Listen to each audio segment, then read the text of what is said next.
하나님 말씀 봅니다. 하나님 말씀 두 군데를 볼 텐데 먼저 누가복음입니다. 누가복음 24장 50절에서 53절까지입니다. 누가복음 24장 50절에서 53절까지 같이 읽겠습니다. 예수께서 그들을 데리고 베다니 앞까지 나가사 손을 들어 그들에게 축복하시더니 축복하실 때에 그들을 떠나 하늘로 올려주시니 그들이 그에게 경배하고 큰 기쁨으로 예루살렘에 돌아가 늘 성전에서 하나님을 찬송하니라. 아멘. 자, 뒤로 가서 사도행전입니다. 사도행전 1장 9절에서 11절까지 보겠습니다. 같이 읽습니다. 이 말씀을 마치시고 그들이 보는데 올려져 가시니 구름이 그들을 가리어 보이지 않게 하더라. 올라가실 때에 제자들이 자세히 하늘을 쳐다보고 있는데 흰옷 입은 두 사람이 그들 곁에 서서 이르되 갈릴리 사람들아 어찌하여 서서 하늘을 쳐다보느냐. 너희 가운데서 하늘로 올려주신 이 예수는 하늘로 가심을 본 그대로 오시리라 하였느니라. 아멘. 우리가 지난주에는 쉬었고 그 전주에 45문답을 통해서 그리스도의 부활이 우리에게 주는 유익이 무엇인가에 대해서 살펴봤습니다. 자, 오늘은 그리스도의 승천의 의미와 그것이 우리에게 주는 유익이 무엇인지에 대해서 살펴보도록 합니다. 먼저 46문답 같이 읽겠습니다.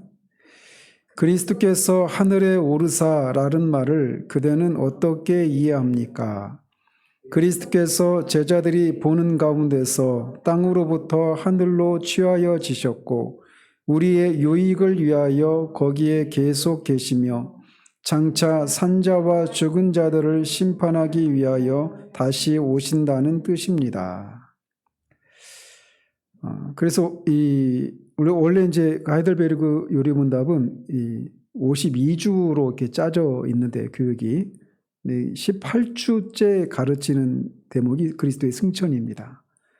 근데 이제 46문답에서 49문답까지 이 네 문답을 한 주에 가르치게 되어 있는데 내용이 굉장히 좀 길어요. 그래서 오늘 또 잘하면 다음 주 아니면 그 다음 주까지 이렇게 나누어서 살펴봐야 될 것 같습니다. 그래서 서론적으로만 말씀을 드리면 이 46문답에서 49문답은 말씀드린 것처럼 예수 그리스도의 승천과 관련한 그런 고백인데 46문답, 오늘은 46문답만 이것만 살필 겁니다. 근데 여기서는 예수 그리스도께서 승천하셨다라고 하는 사실을 고백하고 있어요. 그리고 그 고백이 어떤 내용을 고백하느냐 이거를 살피고 있는 거고 47문답, 48문답에서는 예수님의 신성과 인성에 대해서 다룹니다. 예수님이 인성으로 지금 하늘에 하나님 보좌 우편에 승천하셔서 하나님 보좌 우편에 앉아 계시는데 예수님이 내가 땅끝까지 너희와 함께 하겠다라고 말씀하셨단 말이에요. 예수님이 그렇게 약속하신 것과 예수님이 하늘에 계신 것은 또 어떻게 조화를 이룰 수 있는가? 이제 이거는 그리스도의 신성과 인성, 그리고 여기서 이제 이 교리에서 나중에 루터의 공제설이나 또 이제 그 영적 임재설, 성찬과도 관련된 그런 내용이 이제 47문답, 48문답에서 다루고 있습니다. 그리고 49문답에서는 승천이 주는 유익을 가르치고 있어요. 그래서 말씀드린 것처럼 오늘은 46문답만 살펴보도록 합니다. 예수 그리스도의 십자가와 부활에 대한 중요성만큼이나 예수님이 승천하셨다라고 하는 진리도 매우 중요합니다. 그럼에도 불구하고 예수님이 승천하셨다라고 하는 이 진리의 중요성과 유익에 대해서는 우리가 상대적으로 잘 모르고 있거나 그에 따라서 승천이 주는 그런 유익도 잘 모르는 그런 경향이 있습니다. 단적인 얘기가 있다면 승천과 관련된 찬송이 한 곡도 없어요. 지금 우리가 부른 찬송은 승천과 관련된 게 아니라 재림과 관련된 거죠. 승천을 전제로 하고 그렇게 하늘에 계신 주님이 다시 오신다라고 하는 재림에 관한 찬송이지 승천 그 자체에 대한 찬송이 우리 성경에는 한 곡도 없습니다. 그만큼 승천이라고 하는 것을 그냥 당연한 어떤 것처럼 생각하는데 승천 그 자체가 우리에게 주는 유익이 있단 말이에요. 그런 면에서 하이델베르그 요리문답이 그 부분에서도 굉장히 뛰어난 그런 고백서다 이렇게 말할 수가 있습니다. 어쨌든 우리가 이제 알게 되겠지만 그리스도의 승천은 매우 중요합니다. 특별히 지난번에 살폈던 부활과 관련해서 승천은 매우 밀접한 관계가 있다라고 하는 것을 알 수가 있습니다. 부활 승천은 뗄 수가 없다는 말이죠. 그래서 예수님께서 2000년 전에 부활하셨다라고만 가르치면 부활하신 주님과 우리와 무슨 관계가 있는가에 대해서는 제대로 답을 할 수가 없어요. 거기서 그친다라면. 근데 부활하신 주님이 승천하셔서 무엇인가 하고 계시다라는 겁니다. 그래서 부활하신 주님과 우리와 그냥 2000년 전에 그 과거의 사건으로 그치는 것이 아니라 그것이 실제 우리에게 지금 현재적으로 우리에게 주는 유익이 있는데 그것을 알기 위해서는 승천했다라고 하는 이 사실이 뭘 의미하는지 그리고 그것이 우리에게 주는 유익이 무엇인가를 바르게 알아야 하는 겁니다. 제가 누차 말씀드리지만 우리는 알지 못하는 것을 소망할 수 없고 소망하지 않는 것은 누릴 수 없습니다. 그래서 먼저 우리가 무엇인가를 누리기 위해서는 먼저 아는 일이 필요해요. 그런 면에서 이 승천과 관련한 내용도 우리가 좀 깊이 좀 알아야 될 그런 필요가 있는 겁니다. 한편 이렇게 예수님께서 하늘로 올라가셨다라고 한 이것은 그분이 하늘에서 내려오셨다라고 하는 것을 전제하는 말이기도 합니다. 그래서 에베소서에서도 그가 올리셨다라고 하는 그가 이전에 내려오셨다라는 것을 말하는 것이 아니냐 이렇게 말을 하기도 하죠. 그래서 원래 하늘에 계신 이 주님께서 이 세상에서 하실 일을 다 이루시고 하늘로 올라가신 것입니다. 그렇기 때문에 십자가와 부활도 하늘에서 오신 분이 하늘로 가시기 전에 행하신 일로서의 의미가 있는 겁니다. 하늘에 계셨던 분이 하늘로 올라가셨는데 그 올라가시기 전에 하늘에서 계셨던 분이 내려오셔서 하늘로 올라가시기 전에 필요한 일이 뭐냐? 십자가와 부활이라고 하는 거예요. 따라서 십자가와 부활은 주님의 승천과 하나로 연결되어 있고 주님이 승천하셨다라고 하는 사실은 저와 여러분을 포함한 죄인과 세상을 구속하기 위한 예수 그리스도의 구속사역이 모두 완성되었다라고 하는 그런 면에서 큰 의미가 있는 겁니다. 그래서 다 마치셨기 때문에 올라가신 거예요. 근데 이 사실을 우리가 간과할 수 있단 말이죠. 따라서 승천의 사실을 아는 것이 우리에게 매우 중요합니다. 하늘에 오르심으로써 완성하신 구속의 은혜를 바르게 알아야 우리가 주님의 은혜를 제대로 받을 수 있기 때문에 그렇습니다. 그런데 승천이 이렇게 중요한데 우리가 알다시피 예수님이 부활하시고 나서 며칠 만에 승천하셨다라고 성경은 우리에게 말해주고 있습니까? 40일 만에 승천하셨다라고 말을 합니다. 그러니까 부활하시고 나서 40일 동안 이 땅에 부활의 몸을 입고 계셨던 거예요. 그러면서 사도행전 1장 3절에 보면 그가 고난받으신 후에 또한 그들에게 확실한 많은 증거로 친히 살아계심을 나타내사 40일 동안 그들에게 보이시며 하나님 나라의 일을 말씀하시니라 라고 말을 하고 있습니다. 이 유대인에게 있어서 40이라고 하는 숫자는 완전수이기도 하고 많다라고 하는 것을 상징하는 겁니다. 모세가 십계명을 받기 위해서 2번 올라가죠. 한 번 깨뜨리고 그 다음에 또 받으러 올라가잖아요. 며칠 동안 기다렸습니까? 각각 40일이었습니다. 그리고 선지자 엘리야가 하나님의 산 호렙에 가기 위해서 걸어갔던 날수도 40일이었습니다. 그리고 예수님께서 공생애를 시작하실 때 세례를 받으시고 광야로 가시죠. 그리고 거기서 금식을 하시는데 며칠 동안 40일이었습니다. 이처럼 이런 날수들은 실제로 40일, 문자적으로 40일 이런 의미도 있어요. 그러면서 또 이게 어떤 의미도 있느냐면 상징적으로는 부족함이 없이 충분하다라고 하는 그런 의미도 있습니다. 이 40이라고 하는 숫자가.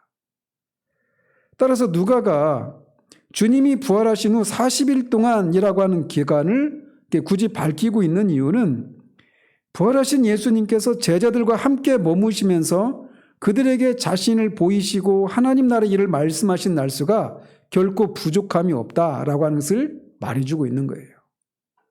우리 생각에는 좀 더 머물러 계시면서 한 3년 정도 제자들에게 이렇게 있으면서 그들을 가르치고 하는 것이 필요하지 않을까 이렇게 생각하는데 그렇지 않다라는 겁니다. 그러면서 한편 이 사도행전 1장 3절에 보면 그러니까 누가복음하고 사도행전을 누가가 기록한 건 아시죠? 근데 이 누가가 예수께서 부활하신 후 40일 동안 이 땅에 머무시면서 하신 일이 뭐에 대해서 말씀하셨다라고 말을 합니까? 사도행전 1장 3절에 하나님 나라의 일을 말씀하셨다라고 말을 하고 있습니다. 이 하나님 나라라고 하는 하나님 나라의 일, 이거는 원어의 의미를 보면 하나님 나라에 관한 것들, 이런 의미입니다. 여기서 하나님 나라라고 하는 이 표현이 형태를 달리해서 사복음서와 사도행전까지 하면 모두 60차례가 등장을 하는데 그 중에서 누가가 기록한 누가복음과 사도행전에만 38번이 나옵니다. 그러니까 누가가 이 누가에게 있어서 하나님 나라의 개념이 매우 중요한 비중을 차지하고 있다라고 하는 것을 여기서도 우리가 알 수 있죠. 그래서 누가는 누가복음과 사도행전을 기록을 했는데 누가복음을 하나님 나라의 시작이라고 하는 측면에서 기록을 했고 사도행전은 하나님 나라의 확장이라고 하는 측면에서 기록을 했던 겁니다. 그래서 누가복음과 사도행전을 이어주는 키워드는 하나님 나라예요. 따라서 예수님께서 부활하신 후 40일간 이 땅에 머무시면서 구체적으로 여러 가지 종류의 일을 하셨을 것 아니겠어요? 그 중에는 실족한 베드로를 다시금 이렇게 세워주시는, 사도의 권위를 세워주시는 일도 하시죠. 그죠? 기록을 하지 않았지만 성경에는 10번 정도, 부활하신 후 10번 정도 제자들에게 나타났다라고 말씀하십니다. 그런데 다양한 일들을 하셨어요. 그럼에도 불구하고 누가는 하나님 나라에 관한 일들을 말씀하셨다, 이렇게 말을 하고 있단 말이죠. 그래서 예수님이 부활하신 후 40일 동안 이 땅에 머무시면서 하셨던 모든 일들이 다 하나님 나라와 관련된 일이기 때문에 누가는 하나님 나라의 일이라고 하는 이런 말로 예수님이 하신 다양한 일들을 이 하나의 말로 이렇게 함축적으로 표현하고 있단 말이죠.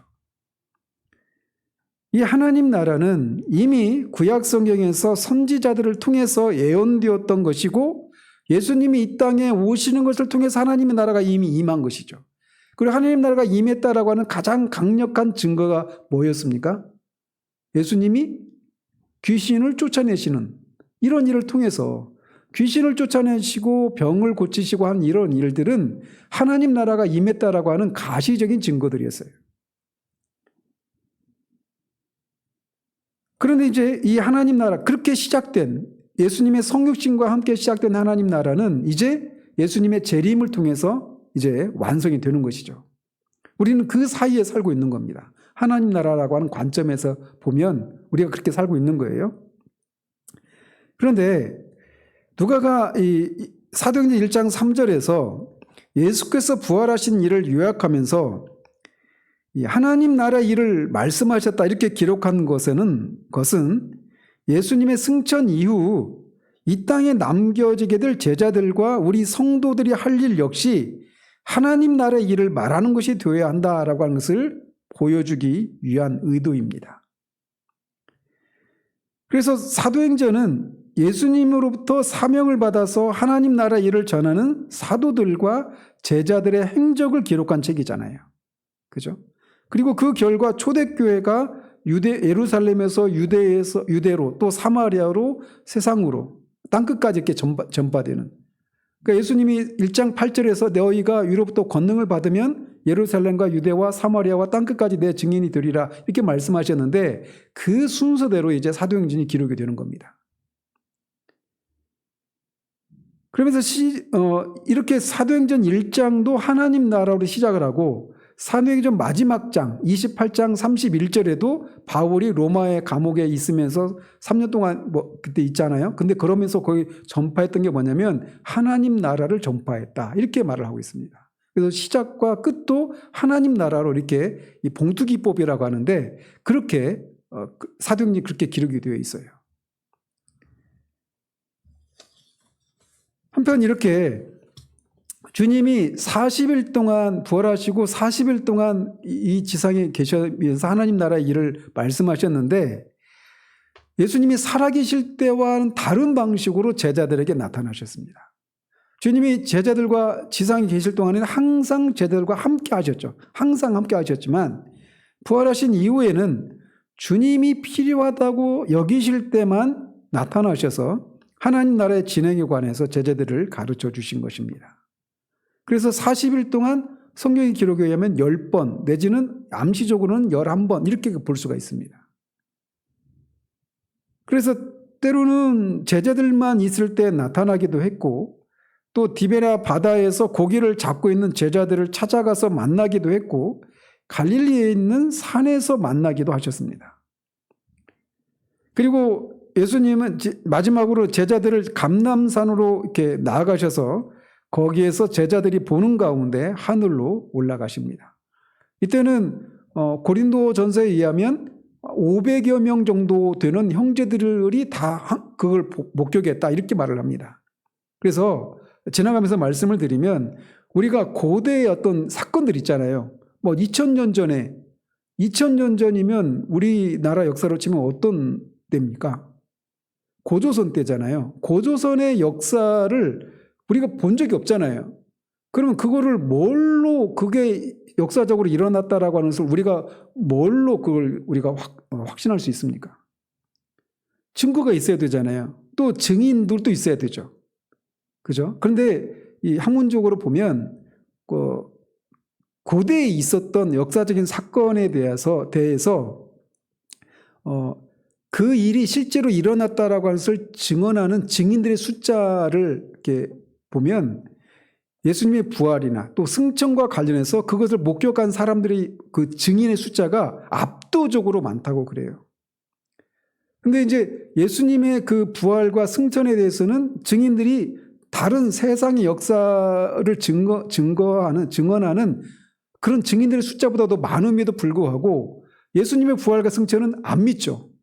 근데 세상의 역사, 우리가 본 적도 없고 그냥 그 사람들의 증언에 의해서 우리가 접하는 역사적인 사실들은 다 있다고 믿어요. 이게 이제 영적으로 우리가 병들어 있다라고 하면서 보여주는 한 가지 증거이기도 합니다. 어쨌든 이 부활하시는 장면은 예수님이 부활하실 때는 그 장면을 아무도 못 봤습니다. 그죠? 부활하신 주님만 봤지 부활하시는 그 과정, 그 순간은 아무에게도 보여지지 않고 신비에 감추어 두셨어요. 그런데 승천하시는 장면은 말씀드린 것처럼 500여 명의 형제들이 있을 때 감람산에 그렇게 올라가신 거예요.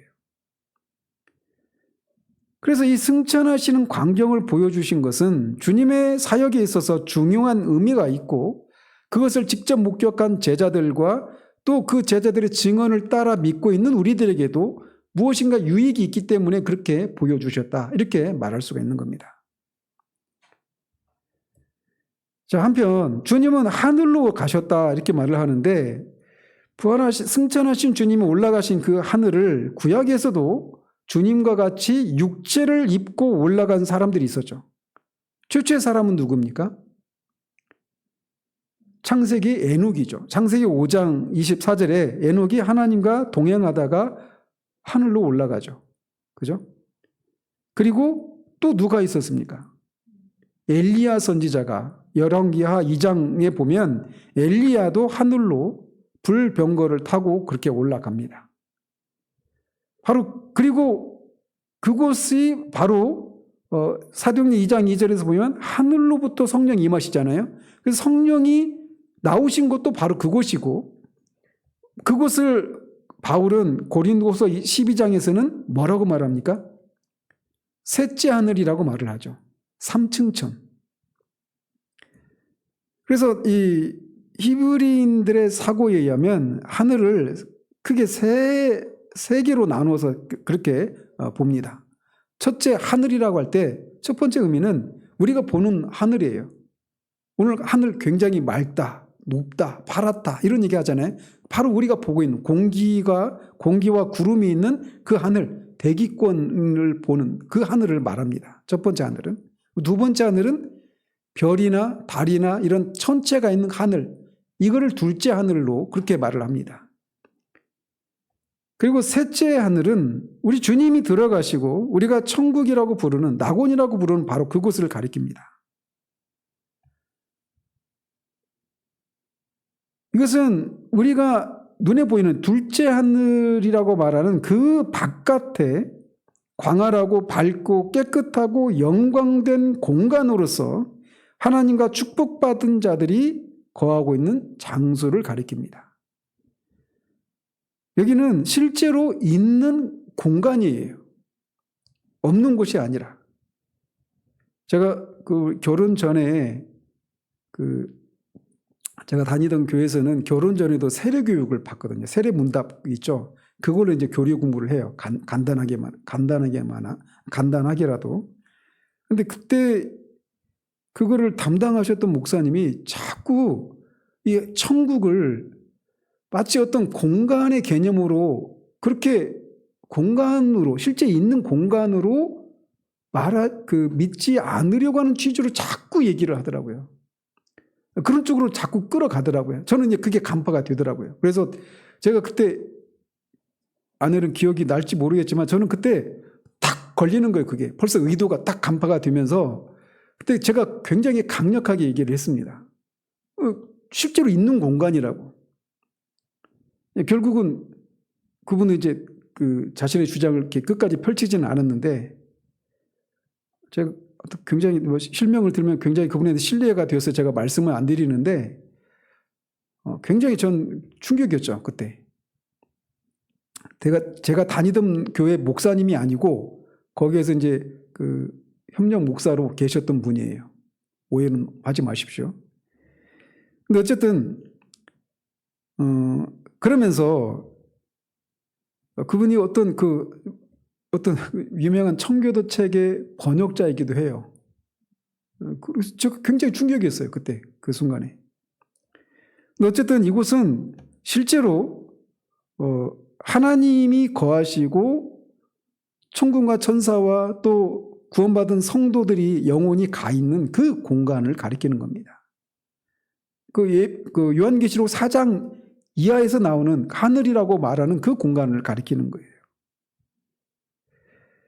제가 이것을 강조드리는 건 우리가 흔히 제가 이렇게 추석을 맞아서 이제 그 가족들을 만나면서 조카 중에 한 조카가 이 세상에서 하는 일이 다 부질없다 이런 얘기를 하더라고요. 그러니까 이제 니힐리즘이라고 하죠. 허무주의. 그러니까 허무주의에 빠져 있는 거예요. 그 얘기를 듣고 이제 그 친구랑 잠깐 짧은 가족 모임이라 막 그렇게 공개적으로 토론하고 막 이렇게 얘기하고 이런 자리가 아니어서 긴 얘기는 못했지만 그리고 나서 제가 이렇게 어쨌든 그 허무주의는 실존주의 철학과 맞물려 있잖아요. 그러니까 실존주의 철학은 반드시 허무주의로 빠지게 되어 있습니다. 필연적으로. 그래서 이제 추석 이번 주에 제가 니체 철학에 대한 강의를 몇 개를 들었어요. 전제가 잘못되어 있죠. 어떤 전제냐? 하나님, 그리고 하나님이 당신의 임재를 그렇게 드러내시는 그런 공간으로서의 천국, 이런 것들을 좀 어려운 말로 형이상학적인 허구의 세계다 이렇게 말을 합니다. 그러니까 하나님도 그냥 사람들이 형이상학적으로 어떤 사변적으로 그렇게 만들어낸 가상의 어떤 공간이 실제 않은, 하나님도 실제 않은 존재도 아니고 또 천국도 실제 않은 곳이 아니다라는 것이죠. 기독교는 마치 그 헬라 철학의 플라톤의 그런 이원론 있잖아요. 현상계와 이데아라고 하는 이 현상계는 그림자와 같은 것이고 이데아 거기는 거기가 실제라고 하는 이 이원론, 이게 기독교가 주장하고 있는 것이다라는 전제에서 출발하는 거예요. 니체 철학도. 그러니까 그래서 우리가 오후 예배 때 얘기하는 게 중요한 이유도 바로 그런 겁니다. 잘못된 이원론. 그게 기독교가 그렇게 비춰진 겁니다. 그들에게. 근데 기독교가 언제나 초대교회나 또는 어떤 종교개혁이나 이렇게 교회가 부흥의 시대 때도 마찬가지고 교회가 성경적인 그런 교회 모습으로 회복될 때는 항상 잘못된 이원론이 아니라 이 보이는 세계든 보이지 않는 세계든 영적인 세계든 다 하나님의 창조한 하나의 그런 하나님의 통치의 영역으로 드러나야 되는 그런 곳이다라고 하는 것을 드러냈던 것처럼 이런 면에서 굉장히 중요한 거예요. 근데 어쨌든 주님이 들어가신 이 하늘, 셋째 하늘이라고 성경에서 말하고 있는 이 하늘은 형이상학적인 허구의 세계가 아닙니다. 그러면서 제가 이 니체 철학 몇 개 강의를 듣고 나서 어젠가요? 그젠가 창세기를 딱 읽는데 태초에 하나님이 계시니라. 태초에 하나님이 천지를 창조하시니라. 이렇게 딱 시작하는데 그 구절에서부터 그냥 마음에 그냥 감동이 막 밀려오는 겁니다. 하나님이 살아계신 거예요. 살아계신 하나님이 천지를 만드신 거란 말이죠. 그러니까 이 세상이 빅뱅이라고 하는 그런 것에 의해서 우주가 빅뱅에 의해서 우연히 생겨났고 또 인간이 진화론에 의해서 생겨났기 때문에 그런 세상은 반드시 필연적으로 아무런 목적도 없고 삶의 의미도 없고 삶의 어떤 방향도 없는 겁니다. 그러니까 그런 삶을 살아가면서 행하는 모든 것들이 아무런 의미가 없는 거예요. 부질 없는 거죠. 그런데 하나님이 천지를 창조하셨다라는 겁니다. 하나님이 살아계시고 그분이 그래서 만드신 세상, 그분이 세상을 창조하셨고 그분이 우리 인간을 만드셨고 그래서 우리가 하나님 안에서 하나님과 관계를 회복할 때 그 안에서 우리가 행하는 모든 것들이 다 의미가 있다라는 거예요. 1장 1절을 읽는 순간 막 그 니체 철학을 들으면서 막 있었던 그 마음에 이게 그 고통이 그 구절 하나에 그냥 다 녹으면서 모든 것들이 다 살아 꿈틀대며 저한테 다가오는 그런 일이 엊그저께 있었거든요. 그러면서 주님이 들어가신 이 하늘도 그것이 분명히 존재하는 실제하는 그런 공간이라는 겁니다. 자, 그런데 한편 엘리야도 그렇게 하늘로 들어갔다고 하지 않았습니까? 몸을 입고.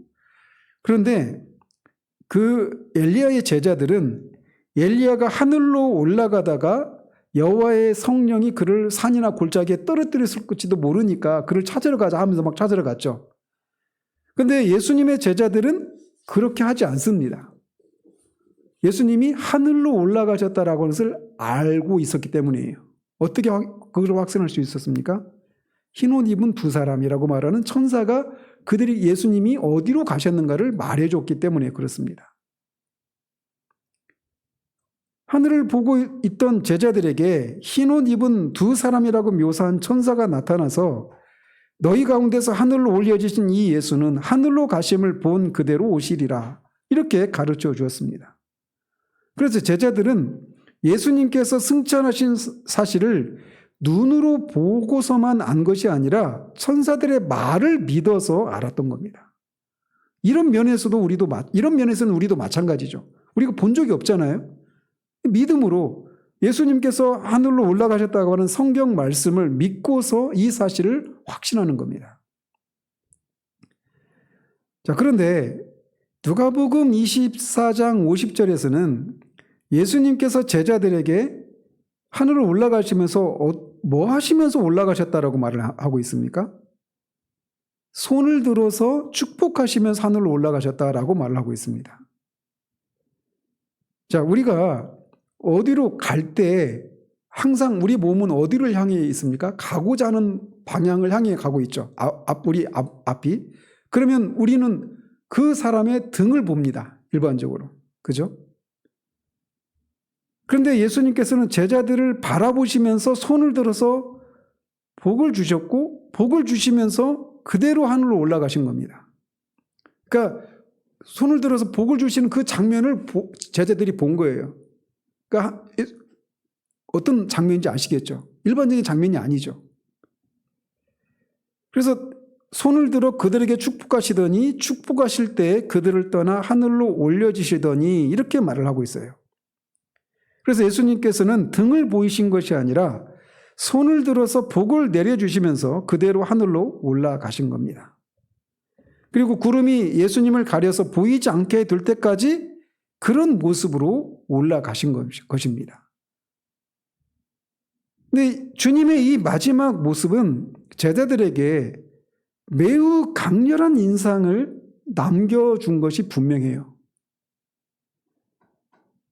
주님께서 이렇게 손을 들고 복을 주시면서 하늘로 올라가셨기 때문에 그들은 하늘에 올려지신 예수님께서 여전히 그들에게 복을 주고 계신다라고 하는 확신을 가질 수 있었을 것입니다. 그래서 24장 52절 53절은 이렇게 말을 하고 있어요. 큰 기쁨으로 그렇게 가셨던 주님을 본 제자들이 큰 기쁨으로 예루살렘에 돌아가 늘 성전에서 하나님을 찬송하였다라고 말하고 있습니다. 어디에서 하나님을 찬송했다고요? 성전에서. 성전이 어떤 곳입니까? 성전은 여전히 예수님을 죽인 제사장과 이 그룹들이 세력을 잡고 있는 곳입니다. 근데 거기에 그들이 들어가서 일종의 원수의 소굴이잖아요. 근데 그곳에 들어가서 하나님을 찬송하고 있는 겁니다. 주님의 복주심이 있기 때문에 그 복을 주님께 돌려드리면서 찬송을 하고 있는 거예요. 근데 헬라어에 보면 복이라고 하는 단어와 찬송이라고 하는 단어가 이 율로게오라고 하는 단어로 똑같은 단어입니다. 그러니까 찬송이 어떤 거냐면 하나님이 주신 복을 하나님께 돌려드리는 거. 이게 찬송이에요. 카핑 베토벤에서도 그런 얘기하죠. 베토벤이 음악이 뭐냐?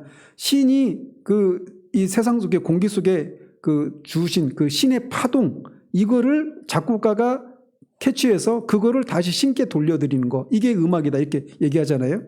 찬송도 그런 거예요. 하나님이 우리에게 주신 복을 하나님께 돌려드리는 거. 이게 찬송이에요.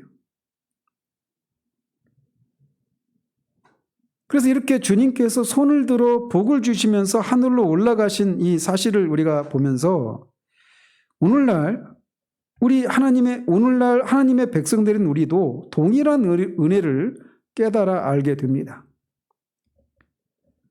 즉 십자가에서 구원을 다 이루신 주님께서는 지금도 하늘의 성전에서 그의 백성인 우리들에게 복을 주고 계십니다.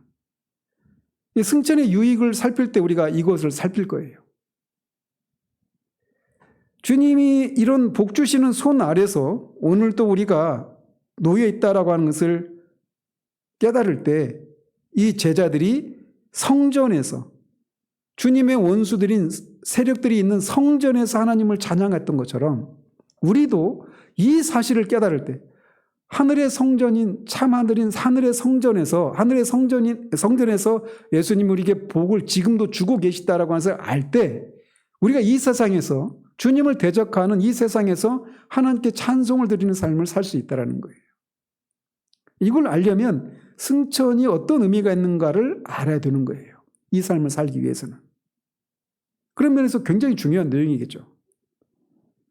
자, 그러면서 주님께서 승천하시면서 주신 복이 어떤 의미가 있는가를 우리에게 단서로 제공하고 있는 단어가 있습니다.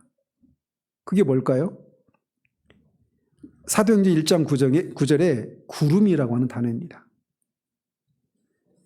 그러니까 여기에서 우리가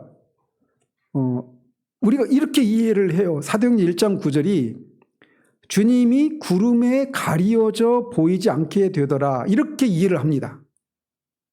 근데 어떻게 되어 있어요? 구름에 가려졌다 이렇게 하지 않고 구름이 그를 가렸다라고 말하고 있습니다. 그러니까 여기서 말하는 구름은 어떤 성격의 구름이냐면 하나님의 임재를 나타내는 그 영광의 구름이죠. 그걸 뭐라고 말합니까? 쉐키나의 영광, 쉐키나의 구름이라고 말을 하잖아요. 바로 그거를 말하는 겁니다. 그 영광의 구름이 예수님을 모시고 하늘로 올라간 겁니다.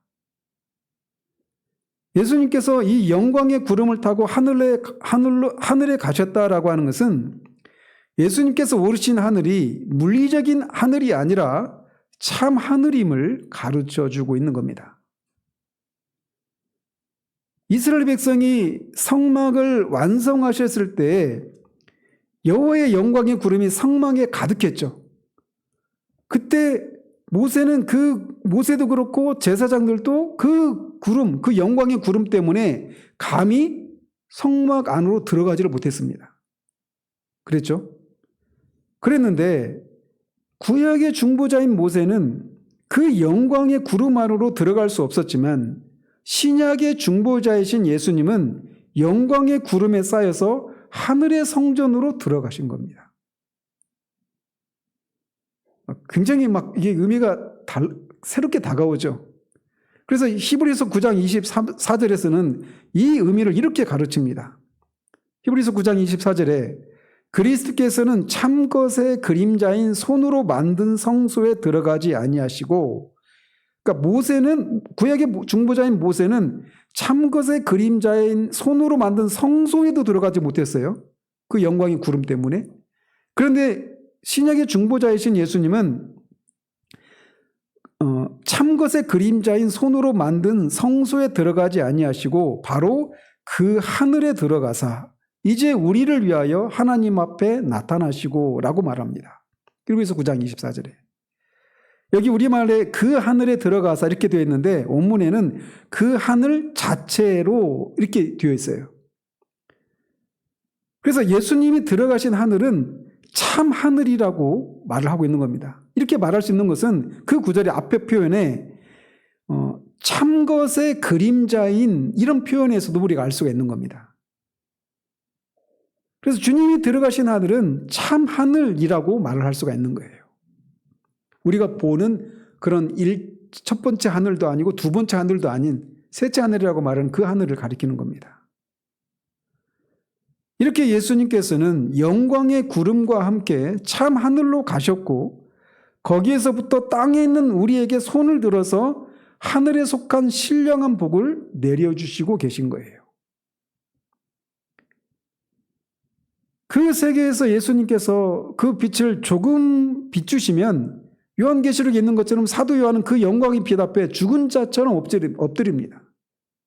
그리고 그 다메섹 도상에서 만났던 사울이 그 빛에 눈이 멀어버리죠. 정오의 햇빛보다도 더 강한 그 빛에 눈이 멀고 맙니다. 즉 예수님은 사람으로서는 감당할 수 없는 빛과 영광이 있는 참 하늘로 들어가신 것입니다. 하나님께서 거하시는 영광스러운 세계는 따라서 우리의 눈으로 보는 것이 아닌 거예요. 예수님께서는 그 하나님께서 거하시는 영광의 세계에 들어가셨고 우리는 그것을 믿음으로 알 수 있는 겁니다. 자, 그러면서 이렇게 예수님께서 영광의 구름에 감싸여서 참 하늘에 들어가시는 것은 매우 놀라운 광경입니다. 그런데 제자들은 그 의미를 다 알지 못하고 자세히 하늘을 쳐다보고 있었어요. 그때 흰옷을 입은 두 사람, 즉 천사가 너희 가운데서 하늘로 올리신 이 예수는 하늘로 가심을 본 그대로 오시리라 이렇게 가르쳐주고 있습니다. 여기서 우리가 알 수 있는 건 뭐냐? 예수님이 실제로 그러니까 국지적으로 어떤 육체적으로 한 장소에서 다른 장소로 옮기셨다라고 하는 것을 말해주는 겁니다. 천사가 말해주고 있는 거는. 이게 이제 나중에 47문답과 48문답에서 굉장히 중요한 그런 키워드에 해당되는 거예요. 즉 그는 한 곳에서 다른 곳으로 옮아가셨다라고 하는 뜻입니다. 천사들이 제자들에게 말해준 것은. 즉 진정한 이동 혹은 어떤 지리적으로 그런 변화를 통해서 예수님이 입으신 이 인성을 낮은 곳으로부터 더 높은 곳인 하늘로 옮겨가셨다라고 하는 것을 말해주는 거예요. 만일 그분의 육체가 어디에나 계셨다라고 하면 이것은 일어날 수가 없는 일이죠.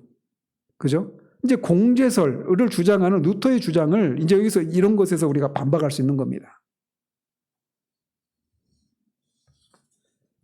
그리스도께서 진정으로 이렇게 로컬리, 영어로 로컬리라고 하는데 이렇게 국지적으로 승천하셨다고 하는 사실은 성경 본문들에서 우리가 알 수가 있습니다.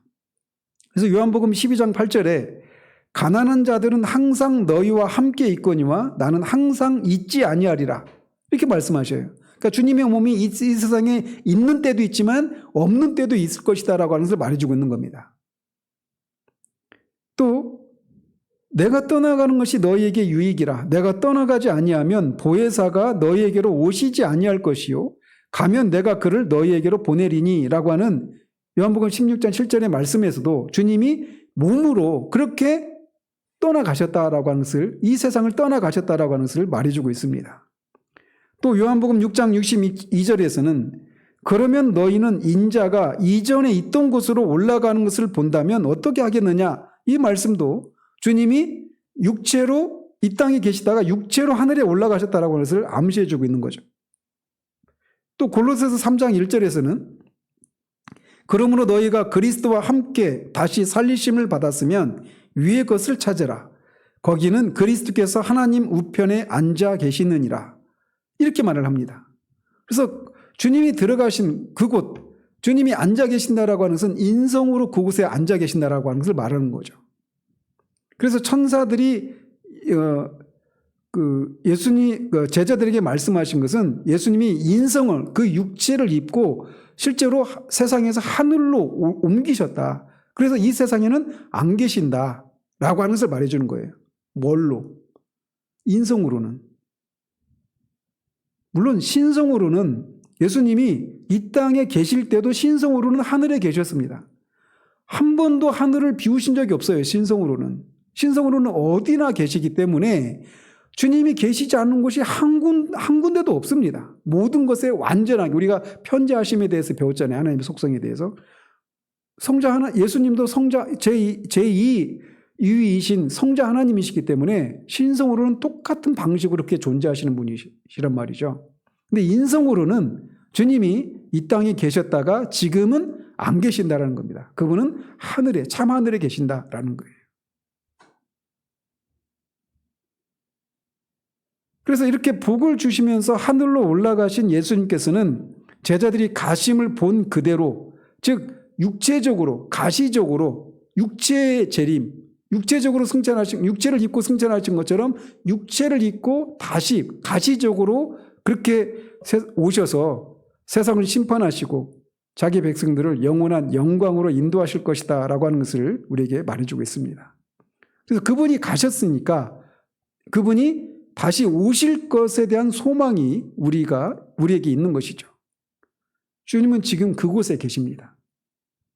그럼 언제까지 거기 계시느냐? 주님이 산자와 죽은 자를 심판하시기 위해서 다시 이 땅에 오실 때까지 거기에 머무십니다.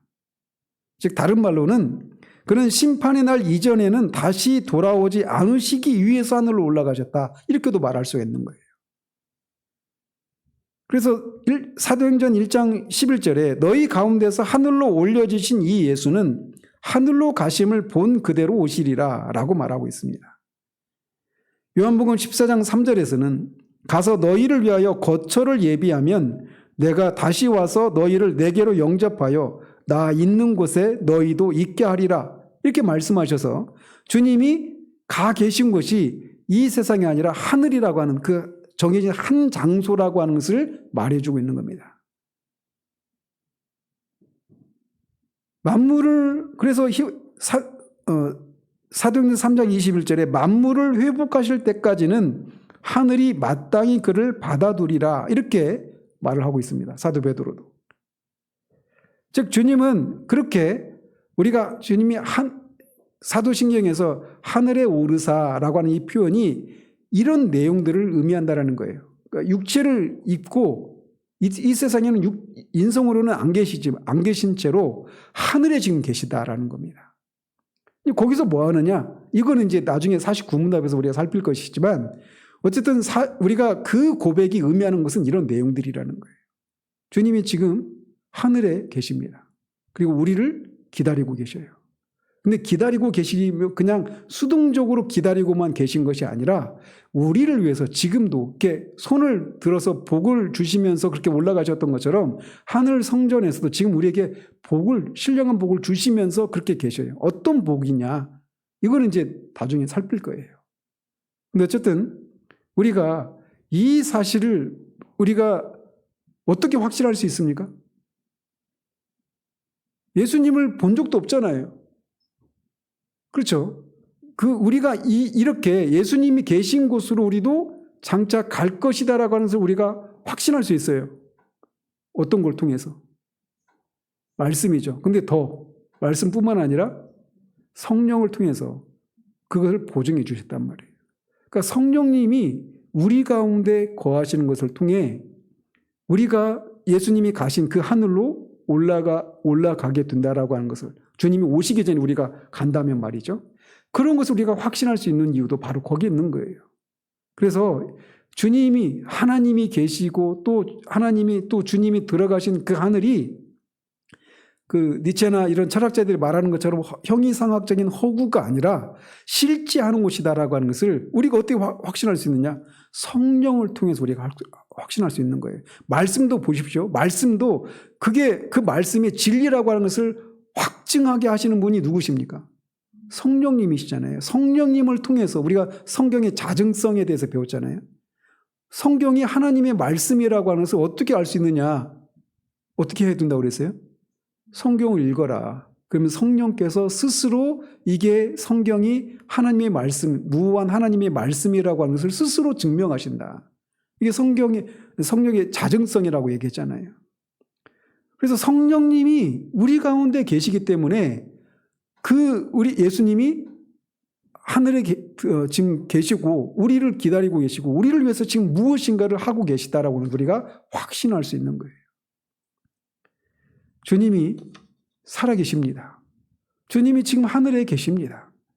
우리가 만들어낸 우리의 이 고단한 이 세상을 어떻게 슬픔 많고 그 고난이 많은 이 고통스러운 세상을 우리가 어떻게 하면 그렇게 그 허무주의에 빠지지 않고 이것을 이겨내면서 소망 중에 우리의 고단한 삶을 살아낼 수 있을까라고 하는 것을 궁구하면서 그러면 이런 신적인 존재도 필요하고 우리가 장차 가게 될 그런 좋은 그런 파라다이스가 있어야 되는 게 아니냐. 이렇게 해서 우리의 고단한 삶을, 고통스러운 삶을 극복해내기 위해서 그런 것들이 요청된 것이 아니라는 겁니다.